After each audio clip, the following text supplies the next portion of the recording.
pastor takes responsibility, takes on the burden for nurturing leaders. Part of the burden that pastors need to take on is saying, I am going to take responsibility to form other people to take responsibility, and that has a lot of implications for how church lives are run. I mean, obviously there's the theological teaching that we do and the preaching, there's the relational care that we show to other people, and the mentoring. One of the most important things in terms of the formation of leaders has been the Fellows program. I often say that, as a pastor, I think that the Fellows program at Trinity Church has had probably the greatest impact on our church of anything else.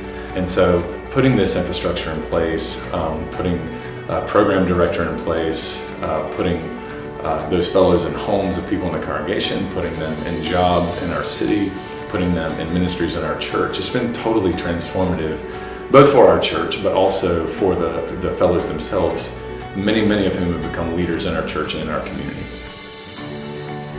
So I stepped out of the senior pastor role at this church after almost 11 years, and have seen the Fellows program grow and have benefited enormously from it myself, seen my church. One of the most important things is the way that's benefited my family. So when I stepped out of my role as senior pastor at Trinity this year, and we spent several months walking our children through that decision, one of the consistent themes that my children had in the way that they talked about this was, we're okay with you stepping out of the role of senior pastor, but we still want to be connected to the Fellows program.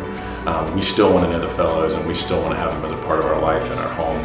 And that just goes to show the way that the program not only benefits the young men and women that come for the formation, but there's a reciprocal sort of care and formation that happens, and that's incredibly valuable. To hear your children say, it's okay if you step out of pastoral ministry, it's okay with us, but it's not okay if we're not connected with the fellows. That's just, I think, a great testimony of the power of this program.